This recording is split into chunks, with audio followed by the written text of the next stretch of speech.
एक राजा एक महल में रहता था। उसका एक बहुत सुंदर बाग था जिसे वो बहुत सुंदर रूप में सजा कर रखता था। वहां उसने बहुत सुंदर सुंदर पेड़ लगवाए थे और वो रोज वहां पर भ्रमण करने के लिए जाता। उसके राज्य में एक साधु महात्मा थे जो अक्सर राजा के पास आया करते। राजा ने एक दिन साधु से कहा कि आप मेरे बाग को चल के देखिए, और राजा साधु को बाग में लेके गया। बाग की उसने बहुत सुंदर से सजावट कराई हुई थी। राजा जब साधु को बाग के अंदर लेकर गए तो साधु राजा के साथ बाग का भ्रमण करने लगे। भ्रमण करते करते राजा से साधु ने पूछा कि राजन, सूखी पत्तियां कहाँ हैं जो मार्ग में यहाँ पड़ी होती हैं? कहते साधु महात्मा, वहां तो मैंने सब पीछे डलवा दी है। साधु राजा के साथ पीछे गया और उन सब पत्तियों को लेकर हाथों में भरकर लाके रास्तों में डाल दी। राजन ने पूछा, आप ऐसा क्यों कर रहे हैं? अब साधु महात्मा ने उन्हें समझाया कि सूखी पत्तियों के बिना बगिया अधूरी है। जिस प्रकार से जीवन में आप अनुभव पाते हैं, आप प्राण होते हैं, तो जितने आप वयस्क व्यक्ति होते हैं वो समाज का श्रृंगार होते हैं, जो अपने अनुभव से छोटों को मार्ग प्रशस्त करते हैं। इसलिए बिना सूखी पत्तियों के बगिया की कल्पना नहीं की जा सकती। जहाँ कोमल पत्तियां होंगी वहाँ सूखी पत्तियां भी होंगी। तो सदैव इस बात का ध्यान रखना है कि हमें सब रूपों का सम्मान करना है। जो आप कल थे वो आप आज नहीं हैं। जो आप आज है वो आप कल नहीं रहेंगे। तो क्यों ना इस वर्तमान क्षण में अपने आप को आप डुबो दें, खूब अच्छे से इसे एंजॉय करें। जो वस्त्र आप कल पहना करते थे वो आप आज नहीं पहन सकते, क्योंकि आपकी शरीर की बनावट में अंतर आ चुका है। जो रूप आपका कल था वो आज आपका नहीं है। हर क्षण बदल रहा है, तो क्यों ना हर क्षण के साथ बह चले। आप बहुत सुंदर हैं, कल भी सुंदर थे, आज भी सुंदर हैं। सुंदरता को बनाए रखिए। सुंदरता तो अंदर की है, बाहर की तो है ही नहीं। क्योंकि बाहर आप सजा सकते हैं, आप कोई कॉस्मेटिक्स यूज करके अपनी काया को संवार सकते हैं, अपनी झुर्रियों को छुपा सकते हैं, अपने सफेद बालों को काला कर सकते हैं, पर आप तो आप ही हैं। कभी आप गैया की आंखों को देखिए। जब आप गौमाताओं की आंखों को देखेंगे तो आपको लगेगा कितना सुंदर काजल लगा है इनकी आंखों में, काली काली पलकें और काली काली आईलाइनर। आपको लगेगा कितना सुंदर कलाकार है जिसने इतने सुंदर नेत्र बनाए हैं। ऐसे ही यदि कभी आप अपने टेरेस पर तोते को देखें, कितनी सुंदर आंखें हैं, किस कलाकार ने उसका मेकअप किया है, कौन सा आईलाइनर यूज हुआ है ना, कितना सुंदर सौंदर्य है। तो कभी भी आप अपने आप को दर्पण में देखकर ये मत सोचिए कि आप सुंदर नहीं हैं। आप जो हैं बहुत सुंदर हैं। अच्छे से अपने को संवारना अर्थात ईश्वरीय रूप में उसे संवारिए जैसे है। ये नहीं कि उसे आप एक्सटर्नली मास्किंग करें। मास्किंग करने की कहीं आवश्यकता नहीं है जीवन में। जो जैसा है बहुत सुंदर है। अगर किसी महिला के बाल सफेद हो जाते हैं या किसी पुरुष के बाल सफेद हो जाते हैं, आप तुरंत उसे काला करते हैं, ठीक है। आप काला करने के बाद डाई कर लिए, आपको लगता है कि आप पहले जैसी आयु में जैसे थे वैसे लग रहे हैं।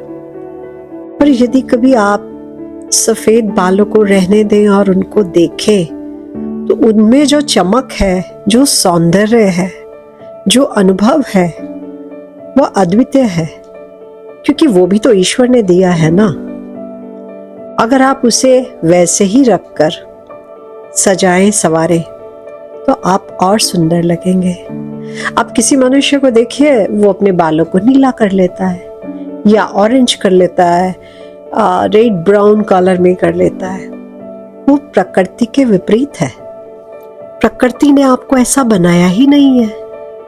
वो जो अनुकृति उस परमात्मा की है, उसे उसी रूप में सजाइए, उससे हटकर नहीं। कोई गोल्डन कलर करा लेता है, यद्यपि आपके यहाँ का ऋतु अनुसार आपके बालों का रंग काला या भूरा है, उसे उसी रूप में रहने दें, उसे उसी रूप में संवारिए। आप छोटे से बच्चों को देखिए, जब स्कूल जाते हैं, माँ उनके सिर में तेल लगाती है, कंघी करती है और एक काजल का टीका लगा देती है, कितने सुंदर लगते हैं। और वही जब आप थोड़े बड़े हो जाते हैं और आपको कॉन्शियसनेस आ जाती है ब्यूटी की, तो आप तरह तरह के रूप संवारते हैं जो आपके व्यक्तित्व के अनुकूल नहीं होते। वो कुछ क्षण के लिए तो आपको लुभावने लगेंगे, लेकिन वो होते नहीं है। जो सुंदरता अद्वितीय है और सदैव बनी रहे, चाहे आप जवान हो चाहे आप बूढ़े हो, उसे वैसे ही रहने दीजिए, उसे वैसे ही संवारिए। संवारना बुरा नहीं है, उस पे अलग से मास्किंग कर देना, उसे छुपा देना, वो अनुचित है। अब आप आंतरिक सुंदरता को देखिए। आंतरिक सुंदरता आपके गुणों से है, जो आपके आत्मा का श्रृंगार है। आप में करुणा है, आप में दया है, आप में प्रसन्नता है, आप में आनंद है, आप में कोमलता है, आप में अभय है, आप में आत्मबल है, आप में प्रेम का भाव है, आप में संवेदनशीलता है। ये सब आपके आत्मा का श्रृंगार है। जब आप में आंतरिक सुंदरता होती है तो बाह्य त्वचा अपने आप सुंदर हो जाती है, क्योंकि आपका एक एक सेल उस प्रेम की अनुभूति से वाइब्रेट होता है।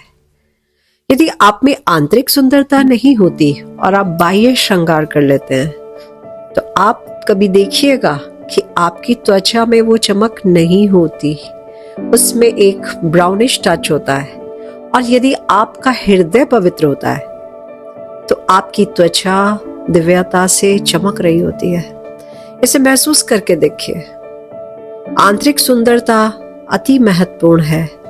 बाह्य सुंदरता अपने आप परिलक्षित हो जाती है। अब आप पर निर्भर करता है कि आप अपनी दिनचर्या कैसे रखेंगे, अपना खान पान कैसे रखेंगे।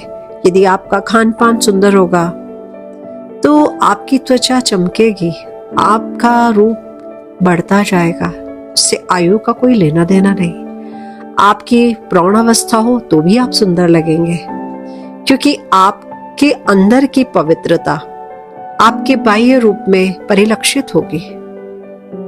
इसलिए हमें बाह्य और आंतरिक दोनों पर कार्य करना चाहिए। और बाह्य के लिए कदापि तुलना नहीं करनी चाहिए कि मैं कम सुंदर हूं या दूसरा ज्यादा सुंदर है, या मैं ज्यादा सुंदर हूं दूसरा कम सुंदर है। ये आपके अहमता की दीवार आपको आगे बढ़ने नहीं देगी। आपको प्रतिदिन इस पर कार्य करना चाहिए। कुछ लोगों में ये अहंकार सदैव रहता है, अपनी सुंदरता का अहंकार। सुंदरता आपने नहीं बनाई है, प्रभु ने दी है। इसे भी ईश्वरीय देन समझ के विनम्रता से नमस्कार करना चाहिए कि प्रभु आपने मुझे ऐसा रूप दिया है, प्रभु ये आपकी अनुकृति है। जब ये विनम्रता का भाव रहता है तो आप जीवन में बहुत आगे बढ़ते हैं। इन भावनाओं के साथ आपको अपने आंतरिक सुंदरता पर और बाह्य सुंदरता पर डिजाइनिंग करनी चाहिए, जो आपको और सुंदर बनाए और आप जीवन में आगे बढ़े।